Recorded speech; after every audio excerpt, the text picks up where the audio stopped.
¿Está la doctora Villegas en la línea? Sí, ahí está. Victoria, buen día. Eduardo Olivares aquí, todo el equipo te saludamos. ¿Cómo va?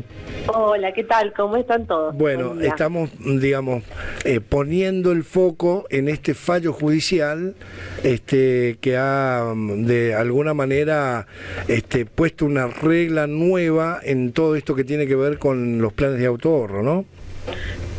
Bueno, sí, la verdad que es un fallo novedoso para mí porque la verdad que yo no lo había visto. Mira que he estado estudiando mucho el tema, buscando mucha jurisprudencia en diferentes provincias porque justamente esto tiene que ver con el contrato prendario que se rige por la ley de prenda, que es una ley que rige a nivel nacional y por lo tanto, bueno, es interpretada por todos los jueces diariamente en un montón de aristas y de cuestiones. Lo que nosotros habíamos planteado en su momento era justamente que considerábamos que eran nulas las cláusulas que tiene este contrato de prenda en su anexo, porque los contratos de prenda, cuando uno los firma, la parte de adelante están todos los datos, digamos, de la forma en que, de la cantidad de cuotas, del monto que uno está garantizando cuando lo firma, pero hay anexos, ¿sí?, con letra más chica, en donde se establecen cómo se va a determinar, en teoría, el monto de la deuda en el caso de la falta de pago. Ajá, que son bien. justamente las letritas chiquitas y ahí inentendibles que establecen estos procedimientos tan difíciles a veces de entender y que nunca se los explican cuando uno las firma. Sí, y que no solamente pasa cuando compras un auto por uno de estos planes, sino que pasa con muchos otros productos, ¿no? Exactamente, sí. En el caso de los autoplanes, bueno, uno firma un contrato de prenda cuando resulta adjudicatario del vehículo, Sí. cuando te lo entregan, ¿sí? Entonces lo que uno hace es, digamos, garantizar con ese contrato de prenda el saldo de lo que les falta pagar del auto, ¿sí? Porque generalmente a uno se lo entregan en la cuota 20, en la cuota 30, cuando sale sorteado o cuando licita y gana la licitación. Entonces allí siempre a nosotros nos está faltando una parte para terminar de pagar el auto. Ese monto que nos falta para terminar de pagar el auto, ¿qué es lo que sucede? Esa plata nos lo presta la administradora del plan, ¿sí? Entonces con eso nosotros compramos y después justamente lo que uno sigue pagando son las cuotas de ese préstamo, Claro. que las garantiza con ese contrato de prenda. ¿Por qué? Porque dice, bueno, si usted no paga 3 o 4 cuotas, nosotros nos cobramos con el auto, es decir, rematamos el auto y de allí sacamos la plata que nos falta para cobrar. Entonces, bueno, justamente en este caso, bueno, era un plan de ahorro, mi cliente debía un par de cuotas, él quiso ponerse al día, pero nunca le contestaban el teléfono, hicimos una denuncia al consumidor. Cuando estábamos en plena tratativa, determinando realmente el monto, porque le querían cobrar seguros que él no estaba utilizando, allí le inician la ejecución prendaria otro estudio jurídico, que no era el mismo con el que nosotros estábamos hablando en defensa del consumidor. Entonces allí, cuando sucede esto, bien, el oficial de justicia le secuestra en el vehículo, porque bueno, tenía la orden del juez, y nosotros allí, dentro de los 3 días, presentamos una revocatoria y le pedimos a la jueza que nos devolviera el auto, porque considerábamos también que el secuestro no correspondía, porque no se trataba de una entidad financiera ni un banco, sino que era una administradora de un plan que no está dentro de las personas jurídicas, digamos, autorizadas para secuestrar como primera medida los vehículos. Y eso también fue un fallo novedoso porque ahí la jueza reconoció, vio que no se debía aplicar el artículo 39 de la ley de prenda, que es el que autoriza el secuestro directamente, y consideró que el trámite debía realizarse, debía transitarse todo el proceso ejecutivo, y una vez que se dictara sentencia, si se daban las condiciones, bueno, ahí sí se podían secuestrar el auto y rematarlo y cobrar. Pero bueno. Está bien. Entonces, allí nos devolvieron el auto. Perdón, antes que sí, bueno, te devolvieron el auto. ¿Y qué más? Bueno, transitó el juicio Sí. y justamente se dictó la sentencia en donde nos hizo lugar, porque ahí también planteamos nosotros esto de la nulidad de las cláusulas de este contrato, ¿sí? De las cláusulas que determinan el monto del proceso, ¿sí? El monto de la deuda. Entonces la jueza dictó una sentencia donde, bueno, considera que son nulas las cláusulas de del contrato prendario, en donde establecen ese reajuste en base al valor del vehículo, porque, bueno, consideraba que justamente esas cláusulas van en contra de la Ley de Defensa del Consumidor y al reconocer, digamos, que la prenda, el contrato prendario es un contrato de adhesión, Sí. por lo tanto, ahí trae toda la normativa, tanto desde la Constitución a la Ley de Defensa del Consumidor, que Claro. es una ley de orden público, que si hay otra ley inferior o especial que tiene normas... Sí, que en este caso sería lo que imponen las automotrices o las financieras de las automotrices. Exactamente, ellos Claro. en esas cláusulas chiquitas establecen que la deuda se va a actualizar en base al valor de 0 kilómetros, y eso es lo que la jueza considera que es nulo y porque es abusivo, porque por un lado depende de un tercero que ni siquiera es parte del contrato, que vendría a ser la fábrica. Claro. La fábrica Ujú. es una sociedad anónima diferente a la sociedad que administra el Claro, plan. pero hay una ¿Sí? apariencia en que vos estás firmando con Renault, y resulta que no, es una financiera Exactamente. que te pone y después decís, che, Renault, no, nosotros no tenemos nada que ver.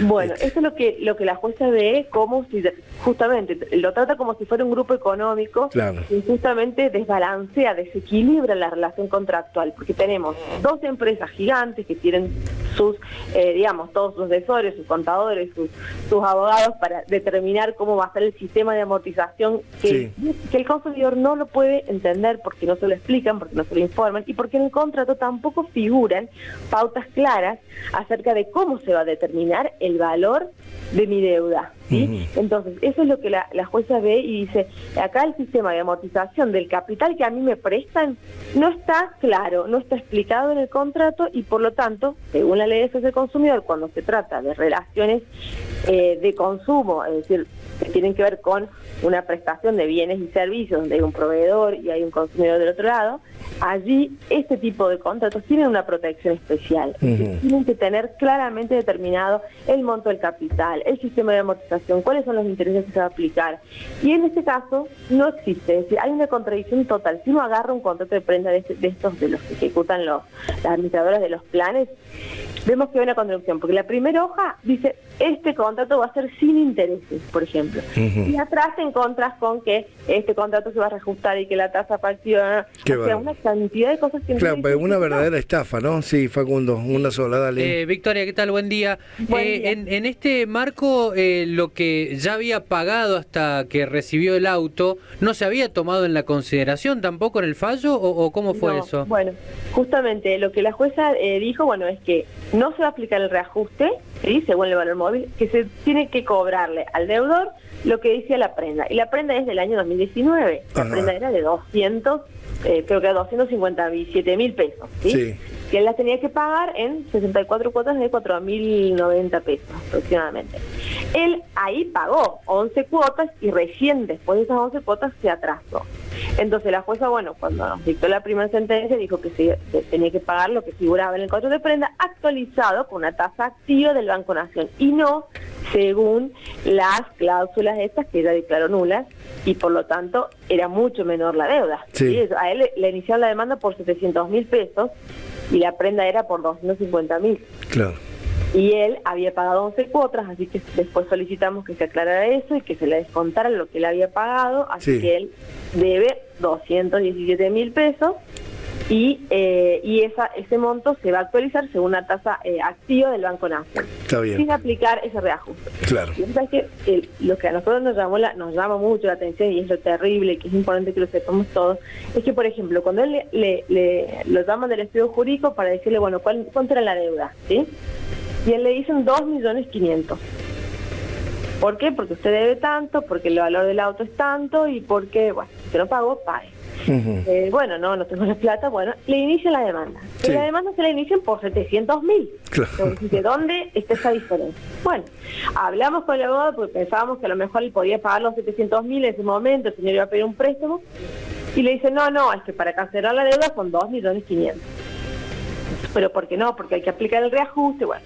Entonces, eso es lo que nosotros queremos. Bueno, una verdadera trampa, ¿no? Bueno, entonces ahí dijimos, bueno, no, contestemos la demanda, planteemos, colocamos sobre la mesa toda esta cuestión que acá hay algo que está mal en ese contrato, o sea, de cómo ellos te liquidan la deuda extrajudicialmente, y lo que va a terminar siendo a nivel judicial en donde bueno, no hay que olvidarse que existe la Constitución, que existe la ley de defensa del consumidor, de que la ley de defensa del consumidor es de orden público, y por más igualmente el auto ya lo tienen la persona que lo compró. Sí, lo tiene mi cliente, sí, desde el año pasado, mientras transitó todo el juicio, lo sigue teniendo él. Sí, porque esa era la otra, o sea, te sacaban el auto, perdías lo que habías pagado, el valor del remate del auto era menor, es decir, que encima te quedabas sin auto y seguías debiéndoles plata, ¿no? Exactamente, bueno, yo tengo un caso exactamente... Una estafa total. Bueno, tengo un caso sin patente que todavía no se resuelve, pero esperamos que un caso en donde la deuda era de 900.000 pesos, actualizan, rematan el auto, secuestran y rematan el auto, sacan 1.900.000 en el remate, y resulta que después la liquidación, que ahí es donde recién vengo a intervenir yo, porque recién nos vinieron a ver en esta etapa, sí. La actualización de la liquidación que presenta la abogada es de 9 millones.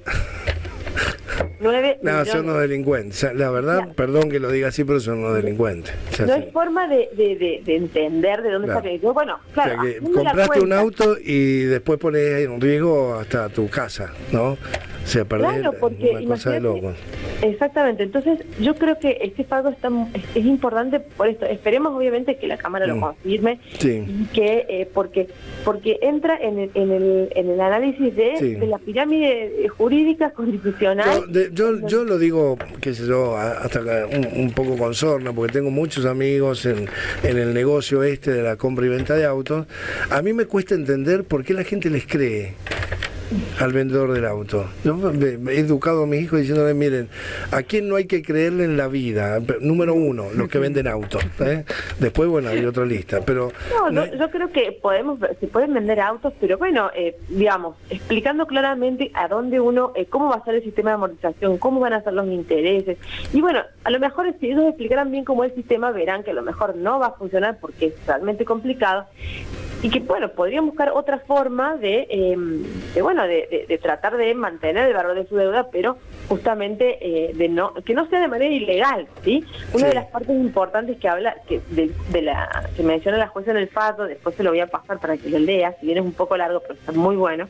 Hay una parte en donde ella dice, bueno, sí, la inflación existe para todos, y todos tenemos que de alguna manera cubrirnos cuando contraemos, mejor dicho, damos un crédito a largo plazo, ¿sí?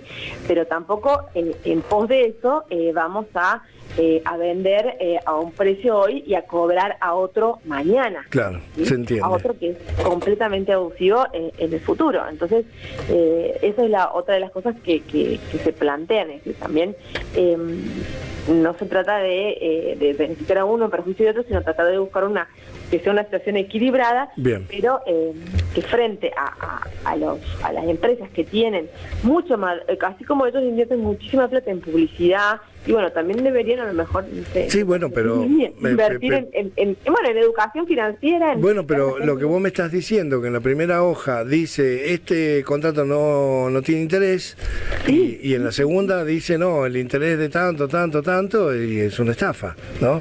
Claro, es obvio.